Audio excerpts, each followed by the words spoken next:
All right, guys, welcome into today's show. I'm joined by another Floridian on the show, Mr. Brent Broaddus with Slapulator Barbecue. He's coming to us from Riverview, Florida, which is about 30 miles south of Tampa. Brent, thanks for joining us, sir. Oh, thank you so much. Looking forward to it.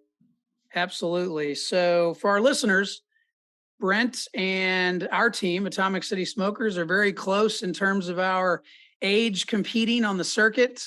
Brent has been doing it for about 18 months. We've been doing it for about a year. And so, I think this is going to be a great, great show, especially for those that listen to the show that want to get into competition barbecue or just want to become better barbecuers themselves in the backyard.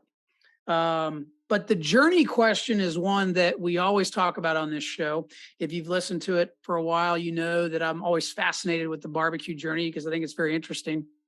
So that's where we're going to start, as we always do, Brent. So tell us about this barbecue journey. How did this all start? How did this come about? So about I don't know, say about a month, maybe 6 weeks into lockdown. I was in a dark place. I didn't, afraid to go outside. I didn't feel like I fit in with anybody, or what I thought was important wasn't important to half the country. And I was just in a really dark place, man. And so I wanted something to get me out of my chair, get me outside something. And so I was just happy, watching YouTube videos, and somehow by the grace of God, the algorithm says you need to see a Harry Sue video. And so a Harry Sue video popped up, and it actually wasn't Count Barbecue. It was just him doing something silly about sharing his barbecue love, and Mr. Beans eating brisket on the floor.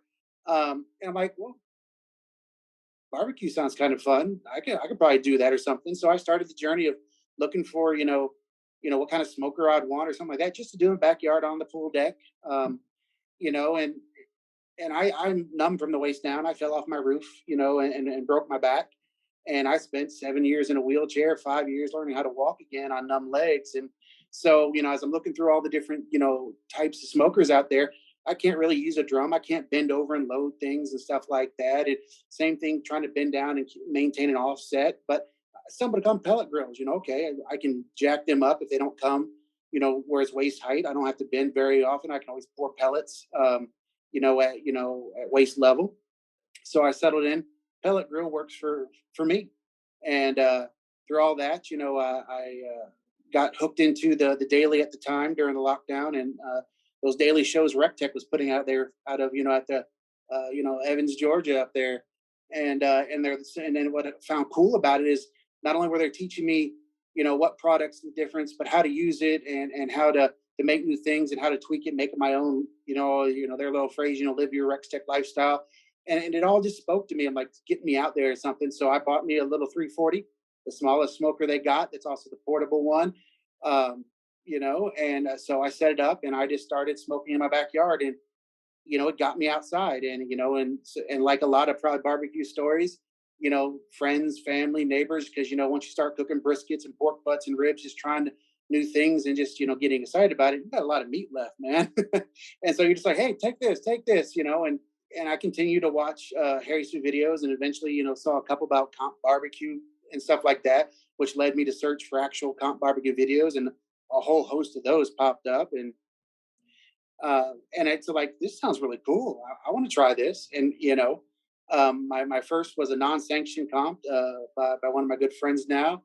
K&E Little Smokers at Lake Magic in Central Florida, and it was chicken ribs, pork butt, and eye around or something like that. It wasn't a brisket to save money. It was just some odd beef cut. I can't remember.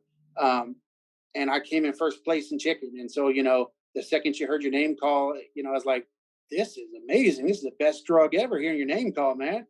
And so I signed up for the next comp in the FBA down here at the time, which was Ribs on the Ridge in Haines City. So I cooked all four meats on my little 340. I was low and slow at the time. I was trying to Cambro manage all these big meats, for over 12 hours to get it all done and cooked on this little RecTech. And I DAL my first comp in the backyard in Florida, even backyards, all four meats in the FBA.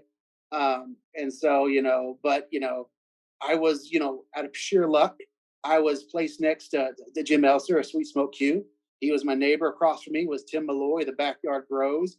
Right across from them was Matt with Hot Chulas. And so these were the people that welcomed me into the barbecue scene, and what better luck could you be? I mean, except this newbie just being there. So it's all these world champions and these great, amazing people. And, and it really, during my chicken cook, I poked a hole in my aluminum pan and my butter was burning and I was putting out all kinds of dirty smoke. Tim Malloy's like, your smoke's not supposed to be like that, Brent. And I'm like, I know it's not supposed to be like that, Tim. But it's it started off good and ribbon and fun like that. But like I said, that's what got me into it, and the first exposure to the barbecue family. And being DAL didn't phase me a bit. I was just, for the first time in a long time, I felt like these people are pretty cool, and so I kept signing up. And that first season, during COVID was very abbreviated. I think there was 4, 5 comps left in the season after I got in. Then about June was that non-sanction. I think July was the ribs on the ridge. Um, but had great time doing it. It kept getting more and more to the barbecue family. And I don't know honestly if it was the third or the fifth, but somewhere in that first half year, something clicked inside me. And I'm very open about my disability and about sometimes having mental focus and struggling, and it's okay not to be okay sometimes. But somewhere along that journey, meeting all these people, that have just come out in droves and welcomed it no matter, and they don't care what I believe in or how I vote or what I drive. I want to burn meat in a parking lot just like they do. And that's all that matters. And so all of a sudden, it felt like I found my tribe, man. And when you find your tribe, whether you found it already or you're still searching, it is at least for me, it was a wave, a wave of peace, of acceptance, of pure joy. I mean, literally pure joy. And, for me, that was something I hadn't felt in a long time, man. And, and to this day, it continues. I did my first full season and I was blessed. My wife said, do everything you want to do the first season and we'll figure it out later. And so I've done 25 comps in my first full year with one more to go. Just got back from the American Royal, bought a truck, bought a trailer, had all kinds of fun learning that an RV trailer that you convert to barbecue is just like a boat. It's a complete money sink. It's horrible. But enjoyed every second of it, and so far, I'm still on the high from the American Royal. I was third in beans. I mean, I got on that stage. I looked at over thousands of people clapping and cheering, for you. Talk about addictive highs, man. That stage at the Royal is something else. And my last comp will be the Atlanta Barbecue Classic coming up here in Cummings next month. And I'll close out my first full year with 26 comps and look forward to starting all over again in January. But that's kind of been my journey. I've been blessed on this in this first year. I got picked up by Rec Tech as a sponsor, as well as that sharpening guy, Kenny Holman. He's been taking care of my cutting utensils, which the running joke now is since I have not made it out of a comp without slicing something on my body. It's one of those things that's just become. Try to take my thumb off at the Royal, so that was fun going to the infield medics. But like I said, even stuff like that, it's just the journey. I can't explain it. And it truly, I boil it back down to, I found my people, man. And when you find your people, anything is possible with that kind of support. And so that's kind of my journey so far. It's probably long-winded. I apologize. No apology necessary. I think that's an incredible journey, and it really just speaks volumes to what I enjoy most about the barbecue community, which is the community, the people, right? I mean, that's what it's about. I think barbecue invokes this image of breaking bread, so to speak, with others and building those relationships. And you hit the nail on the head. You found your tribe, which I think is really, really cool. And, you're 18 months into this game, you're finishing up your first season with 26 comps, first full year. I mean, that's moving, that's getting after it. And you've got some major sponsors behind you too. Rec Tech is 20 minutes from my house. So they're right in our backyard. And I just think it's really interesting, how you evolved and how this has become, Well, shoot. I mean, you even found yourself on stage at the American Royal, which for our listeners that don't know, the American Royal is the world championship Super Bowl of barbecue, for lack of a better term. So there's something like more than 500 teams there competing, and to be on stage in any capacity at an event like that, I think is really, really special. So yeah, I appreciate you sharing that, and I love how you know started small. I can't imagine trying to cook four meats on the Trailblazer that you have. That's incredible that you're able to do that. But I really like how you evolved, and now you've got a trailer and a truck, and you sound very similar to how we've kind of evolved as well over that time. So, what's your setup like now? So have you upgraded your smoking hardware? I have, now the 340. She's right next to me, so she's back at the pool deck where she started. Still my favorite rec tech. I'm not gonna lie. I got my first DAL with her. The next comp in backyard, I got my first GC with her. So I was able to GC with my little 340 in the backyard division. But yeah, so now I have a toy hauler, a 40-foot toy hauler, and because of you know my back and my numb legs, stairs are terribly hard, and uneven ground is terribly hard for me. So I found a toy hauler with a side porch, and so it actually flops out about 6 feet on the side, and it has a sliding glass door, so I never have to do steps. I can literally go from my prep area to the grills and back in, and not have to go up and down steps or anything like that. And so that really helps me quite a bit, to do what I love to do now. And so right now I'm running two 1250s and one bullseye. Is my setup. I added a 1250 to my 340 initially. And at one point, my wife's like, "You probably should get a little more sleep." Because when I was 340ing it, doing all four meets, it was a good, 29, 8 hour stretch where there's no sleep, just constantly going to cook and Cambro, and then to keep the Cambro warm, and cook some more. And so she says, "Why don't you start getting some more grills?" And so I did. I did, the bullseye in the next 1250. And so now I sleep. I sleep, go to bed about 11:30 after I inject my chicken, and let it sit overnight in the cooler, and then get up about 5, turn on the grills, and brisket usually goes on about 5:30. So that's, so hey, it's I'm winning in the sleep department is the way I look at it.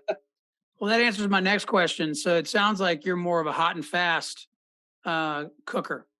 I did. Once I got the second grill and actually had space, and everything I've learned from great pit masters that just embrace us newbies getting in there. And I'd be remiss, and he's been a guest on your show and many shows, but Carrie with Hold Your Horses. That man is my mentor. He has helped me in ways that I can't explain, not only as a pit master, but as a human. And we call it smoke therapy. And it really is that. But here it is. Literally, I believe it was chewing the barbecue fat with Brian. I was just watching that show, and I made a comment about my chicken, and Carrie just Facebook messages me, says, "I can help you with your chicken if you want." He's never met me. I was on the circuit maybe what 6, 7 weeks at the time, and I'm like, "I'll take any help I get." I'm dying on trying. I started with legs. I'm still on the dark side with legs. Haven't gone to thighs, and let me tell you, trying to get fight through skin on legs, I was struggling a lot in the beginning with that. But Carrie, sent me pictures and message and started calling me. I didn't meet him until a good 8 months in at the Apalachicola up here in North Florida. First time I met the man in person. But it didn't matter. And once again, it goes back to this barbecue family and finding your people and your tribe. There are so many people, and there's been many others than Carrie, but he was the first big wig in my book to say, "Hey, I'm going to sit you down, and we can fix your chicken." And he literally said that, "We can fix your chicken." And we have. I mean, chicken's doing pretty good. I'm very happy with that. But it's just that love and that support for total strangers. And he does that for a lot of people, as you well know. And he's not the only one. But it just goes back to this amazing barbecue family that we're within it. You feel like anything's possible. Even on your worst day, it's still a good day. That's exactly right. And like we talked about up and in the beginning of the show, I mean, at the end of the day, it's barbecue. So, it's not that serious. Yes, we all like to win and compete, but is barbecue at the end of the day. And, your attitude after getting, DAL, which dead ass last, that's what it stands for, um, is awesome. I mean, I wouldn't say that we got a DAL once in Savannah in August because I missed the pork turn in window. Um, I wouldn't say that I'm necessarily wanting to get called up for a DAL again, but we took it in stride because it's almost like playing sports or any kind of competitive activity. If you dwell on it too much, it's going to affect the next time you go out there, and you just have to take your bumps. You have to learn from it and move on. If I remember right, because I was with you at Savannah, you got an award for that. I think you got a nice bottle of adult beverage. At least my DL, I just was the walk of shame, but I think you got something at least for yours. We did. Not only did we get a bottle of some fine bourbon, but we also got a nice wooden plaque, and we got $100 bill. So Well, there you go. That's the best DL ever, man. yeah, but it's funny because that was it hurts when you miss a turn in time if you've ever done that, Uh, uh, and you probably didn't do it again. sir. I mean, obviously, my first comp in backyard DL because I just didn't know what I was doing, and I burnt, my chicken is the dirty smoke and all kinds of fun stuff. But um, I don't know. I think 6 or 7 comps in, I mean, I was just getting into it, so I just switched to pro and said I'm just going to go all in. And and I truly believe this philosophy: steel sharpens steel. And I got my butt handed to me for the first 10 comps in pro, like nobody's business, and but I'm slowly getting better, and my scores are, my trend lines are going up, and now I'm actually getting calls in categories here and there. And there at Savannah, of course, chicken wasn't the wild child that day, but I got 11th in chicken, and I was really happy with that box, one of the best plated boxes I ever did on that lid. But of course, chicken's really the wild child, so I didn't get any money for that 11th place. Um, but it's just I myself, I can't remember the name of the comp. It was an FBA one, but I missed turn in on chicken by 1 second, literally standing in line, and they dropped the, because it wasn't on the table, they dropped the clock, and it's just like, you want to throw the box. At least that's how I felt.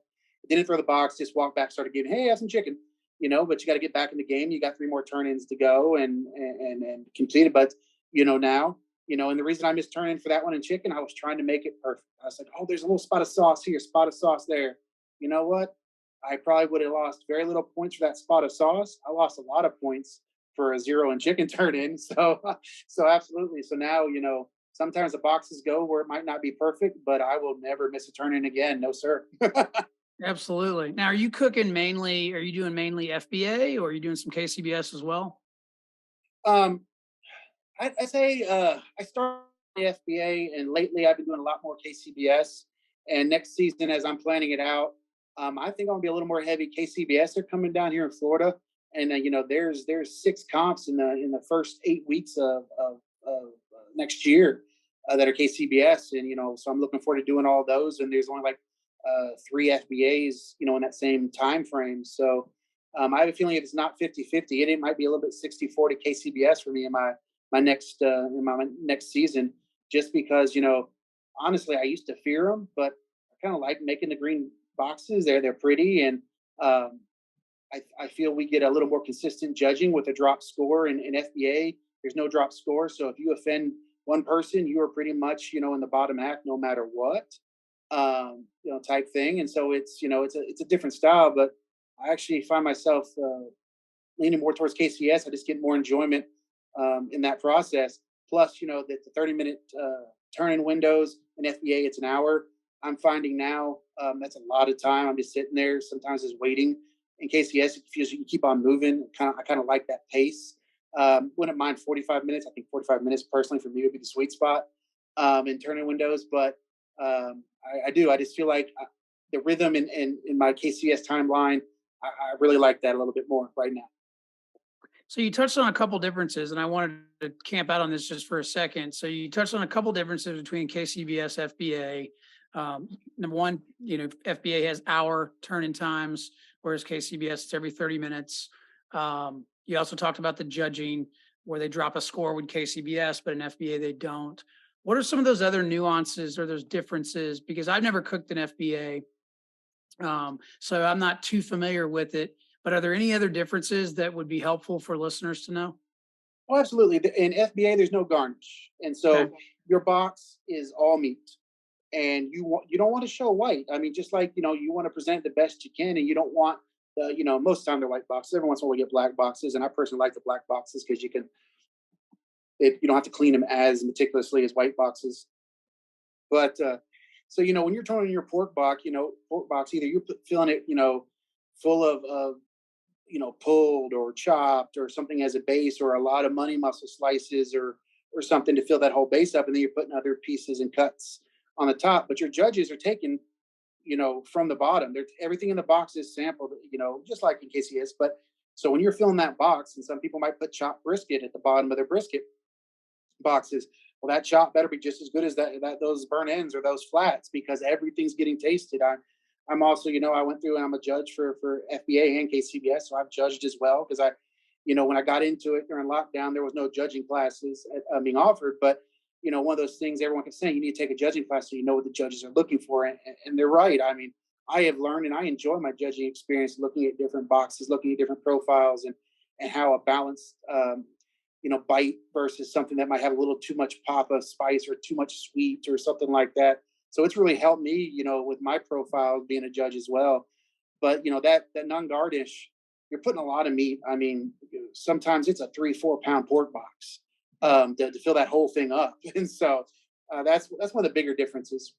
And that's interesting. And you also, it sounds like there's just more events closer to you that are KCBS versus FBA. And I think that that brings up a good point. For those that are looking to get into this, one of the things that I would suggest, and I want to hear your opinion on this as well. But in looking at getting into this, I don't think it's necessarily which sanctioning body to go to. I think it's look in your local area wherever you live and find out what contests are there and just go to the ones that are close by to start. Oh, absolutely. And like what I love now, and and obviously when I got into it during lockdown and COVID, everything was, the ones that were happening were just a pure blessing, because it was everyone was scared, and you can we do this liabilities of organizers and all those things. But now that we're coming with the one meet, two meet contest, sanctioned, unsanctioned, in the FBA and other sanctioning bodies, they're popping up everywhere, and I just think that's nothing but amazing opportunities for people to get in, at a, less intimidating. There's less cost to some degree. But honestly, I don't know if cost is the biggest driving factor, at least for me. When I was in backyard, that was more of an intimidation factor. I can't compete with people like Jim Elser, or Matt Barber. I'm just a little backyard guy, type thing. But it wasn't so much, because I started cooking 4 meats from the beginning. So, for me, it's been the normal. But you learn they're amazing people. They're just like you, and they don't mind, helping you out, and rooting you on, and they want to hear their name last, just like we all do. But they're standing up and they're clapping and yelling and hooting and hollering for you just as much as they do for themselves, and it's amazing that way. And what I really like is seeing these 1 meet comps and these 2 meet. Like I know down here in Florida, there's a non-sanctioned 2 meet coming up on the East Coast in the first of the year. I'm really looking forward to some people trying to just to get their feet wet. They might be doing the SCA right now, and they've always thought about coming to barbecue. What better way than to go cook a rack of ribs or a pan of chicken and see how you do. Yeah, I agree. I love the one meet challenges. I also really like the contests that have the kids queue as attached to it, because I've got two young boys and they love it. They ask me every competition, is there a kids queue? Is there a kids queue? Um, so I think that that is for the longevity of the sport. And I had another podcast recording today, and we were chatting about the longevity of and the future of competitive barbecue. And I think there needs to be some changes that need to be made fundamentally, right, within the community to make us more valuable to a festival or a promoter or some sort of an event organizer. Curious to hear your thoughts on that. It's no secret. Competition barbecue is, there aren't as many contests as there used to be, right? That's no secret. And I'm curious just to hear your take on what needs to be improved or what needs to be changed to make sure that we as a community, as a barbecue community, continue to stay relevant. No, I mean, absolutely. And constantly, I got pit masters that are also organizers, and their constant thing is trying to find sponsors and try to, how they keep registration fees reasonable as payouts are plummeting for a lot of the comps. And but while inflation and the cost of meats, I mean, when I got into this, we weren't paying 250 for a brisket, and I've not been into it, as you well know, a very long time, type thing. But to me, I really feel that what I would like to see, and I there's opportunities there. I don't know all the ins and outs of the back end of it because I've never organized one, and I am not the smartest guy, I'll tell you that. But I believe we've got to get where the public is interfacing with us in a structured way at a set time. And like for example, this is my first first time at the Royal. I signed up for the tours. I gave tours. First time there, trying to do the ancillaries, the open. I'm doing a tour on Friday because I felt it was important. And I will always go to any comp that has some kind of tour type aspect. I'll bring him into my trailer. I'll let him. I took, I had one rec tech running. I had one broken down, so they saw, the fire pod and the deflector and the drip tray and all that stuff. Just walk them through what I do and how I use the equipment, and because I think it makes it more personal. And so, but it also helps that okay, maybe now they've got it. They kind of seen it behind the scenes, and we feed them. I mean, come on, we got tons of extra meats. Why not? And not have to be a vendor or worry about these organizers. Oh, you have to pay a vending fee. There should be something where we can give them, within health code rules and do whatever we got to do. But bring them back. Let them see the pits. Give them a 2-ounce sample of some of the pork or a medallion, or a slice of brisket or something to let them experience what real comp barbecue is about. Because the vendors, that's not comp barbecue. And I think we are doing ourselves a disservice by saying, look, there's a barbecue vendor. Now, yes, there are some comp people that vend, but even that, they don't do their comp recipes. And there's a reason Right. for that, because you're not going to eat a whole rack of comp ribs, but you could eat one comp rib, just like a judge does, and say, hey, that's the good stuff. I get the one bite thing. And they understanding those nuances. And I really feel what we've got to do as cook teams and the sanctioning bodies and organizer is we just shouldn't be the afterthought of a festival or event. Oh yeah, there's a barbecue. You got the car show. You got the cornhole. You got the barbecue trailers over here. And then all of a sudden you're at awards stage and you got the general public there waiting for the concert to start after awards, but they have no clue what's going on. Well, let's take advantage of that. They're there. Maybe at a structured time after turn ins. You know, don't let's not plan it during turn in window because that's obviously the wrong time for us to talk to people.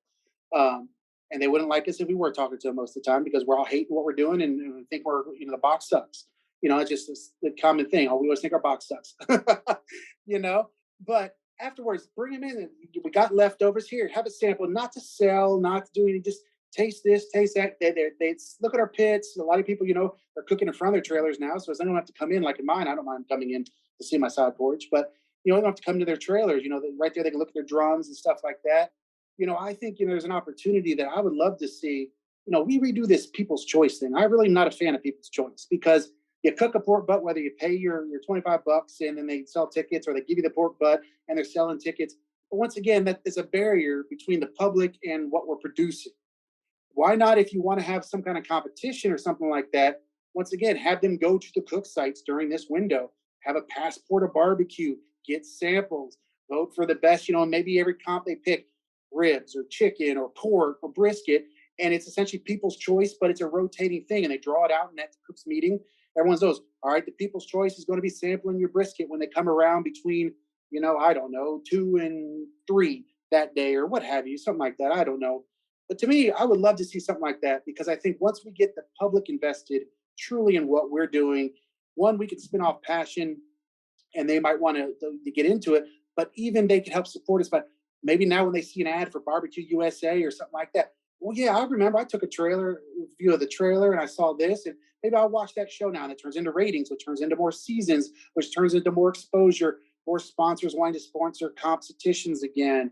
I don't know. Those are kind of thoughts that I have. Sorry, I rambled a lot there, sir.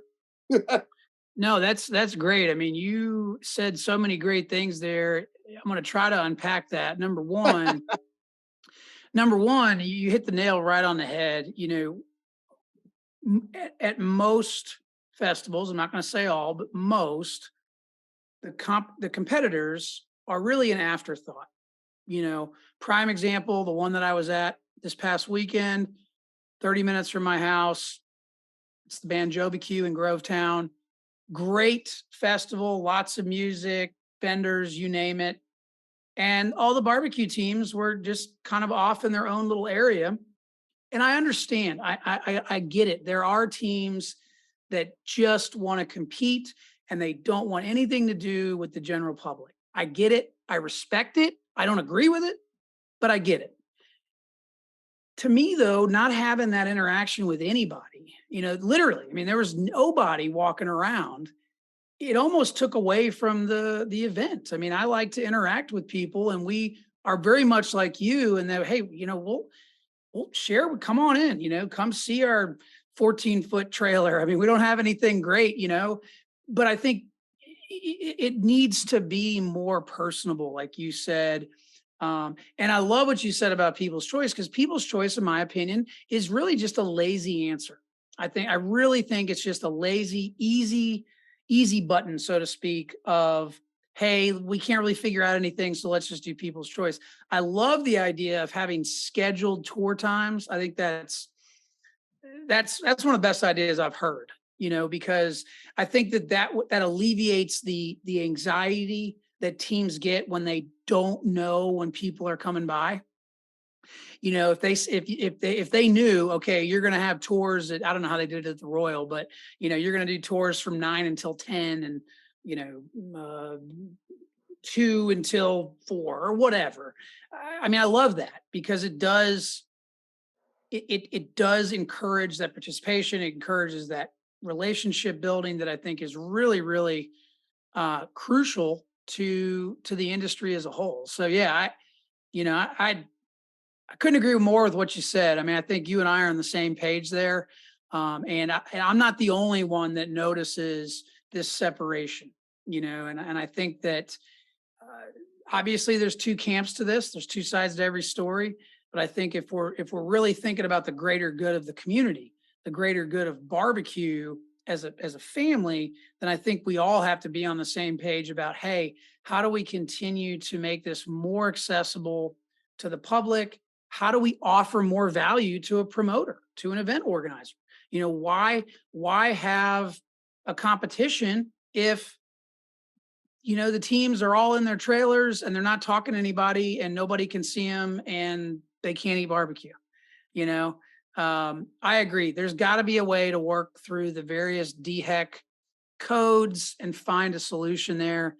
But I really think I love the idea of having the you know different time slots for tours. I mean, I think that's spot on. So yeah, I love it, because I really do want to continue. I want it to continue to grow. But I think that, and we pretty much have agreed on this, that there is a disconnect there. Because like you said, if you're vending barbecue, it may be really good, but it's not competition barbecue. On the other hand, you don't want to eat an entire rack. Well, you probably can't eat an entire rack of competition ribs. You know, No, absolutely. But I think it's important for us in the sport, and people know the difference, and even the textures. It took me a good a good hot minute to figure out fall off the bone ribs that you get at a restaurant are not going to serve you well. Judging, and so to have a little bit of texture, have a little bit of that chew, it changes the experience. And like I said, they could have a rib, or two, and that'll be plenty. But once again, it gives them depth. It gives them something like, I understand what the difference is, why these people are and you joke burning meat in parking lots, but I don't know about you, but most of my comps are in swamp, grassland. It's very few times are we actually on some kind of solid ground. But we're out there doing these things because it's different.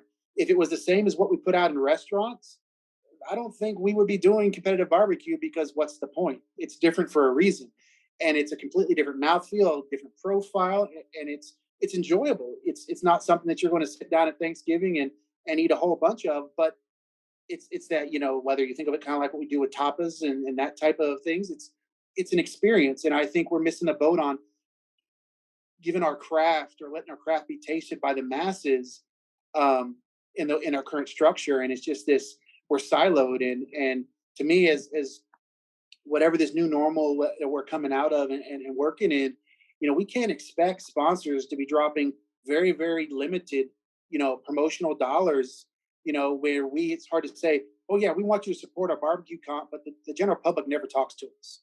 What's in for the darn sponsor? I Right. mean, but what if you say, okay, I'm just gonna make, I'll use Prairie Fresh, I'm on the pit crew, as a total example. Prairie Fresh, because of Prairie Fresh, I was able to taste 15 different types of ribs and stuff like that. And so now there's a value to the sponsor when they go back talking to their friends in the cul-de-sac and stuff like that might generate, oh, really? And yeah, some of them use Prairie Fresh, ribs. They were amazing. They go out and they buy Prairie Fresh now, or just whatever it is. But we start making some value, some connections instead of please give us money as an organizer.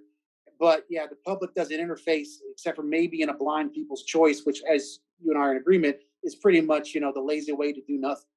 Right. That's exactly right. Yeah. I love it. I mean, like I said, I think there need to be the community is great. Certainly there needs to be some improvements. Things are going well, but there are some things that I think can be improved upon, much like a lot of different stuff in life. So yeah, we're on the same page there. And again, for our listeners, we're chatting with Brent Broaddus. He's with Slapulator Barbecue out of Riverview, Florida. It's about 30 miles south of the Tampa, Florida area. So, Brent, as we wind down the show, one last question, and that has to do with some words of wisdom, right? So, from your standpoint, as a relatively new team into the competition scene, about a year and a half in, what parting words of wisdom would you have for listeners that want to get into this journey, want to get into this game? Uh, I am telling you, I don't overcomplicate it. I don't know about how you got in, but when I first started, I thought I had to start mixing 16 different rubs and blending 4 different sauces for this and that, and trying to find this perfect profile and all these things. All the while, I'm missing my tenderness marks, and so taste really didn't matter because either it was too mushy or too chewy.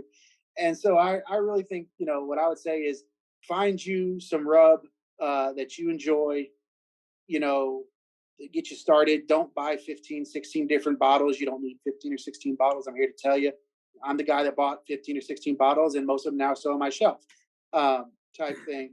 And don't try to overcomplicate it, but focus on making whatever your tenderness mark is that good texture chew, because tenderness affects taste. So tweak taste, the last thing, but more importantly, have fun. If it's stressing you out, figure out what that stress is and back off from that area of the competition, because the boxes are going, you're going to close the lids regardless, and you're going to walk them across.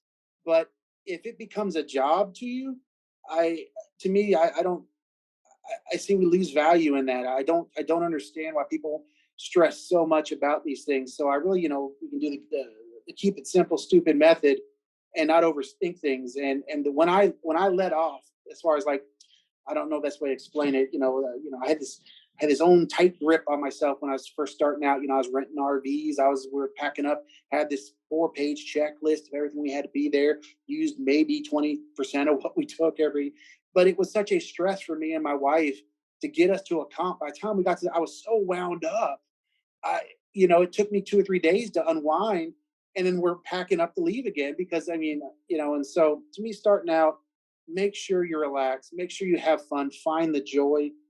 First and foremost, this is about joy, and know that you can walk and consistently walk without having 16 different rubs on your meat. It is not needed. That's some great advice. Great way to wind down the show. And one last thing, where can our listeners connect with you? I know you're on Facebook. Where are you on Instagram as well? Yeah, got Facebook, Instagram, and I'm trying my best. I am not a very good social media person, but even got a TikTok. There you go. Um, all at Slapulator Barbecue for all of them. So those are the three that I try to tell my story, keep people updated. If anyone goes and looks, they will find that I'm very open, very transparent. The highs and the lows. You will see my DAL boxes just as much as my pretty award winning boxes. And I'll tell you what I learned from every comp because I'm constantly learning. I'm constantly struggling and overcoming struggles. And to me, it helps me on my journey of smoke therapy. I hope it helps other, but also gives a very realistic look to people and say, hey, it's not all party favors and confetti and walk up music. But at the end of the day, it is a tribe of humans that will change your life. And my life is fundamentally changed for the better. And I cannot thank the people that have come into my life because of barbecue. I am a better human. I'm a more at peace human because of competition barbecue. Wow. Powerful way to end the show. Brent, we appreciate the time, sir. Thanks for coming on the show and smoke on. All right. Thank you, sir.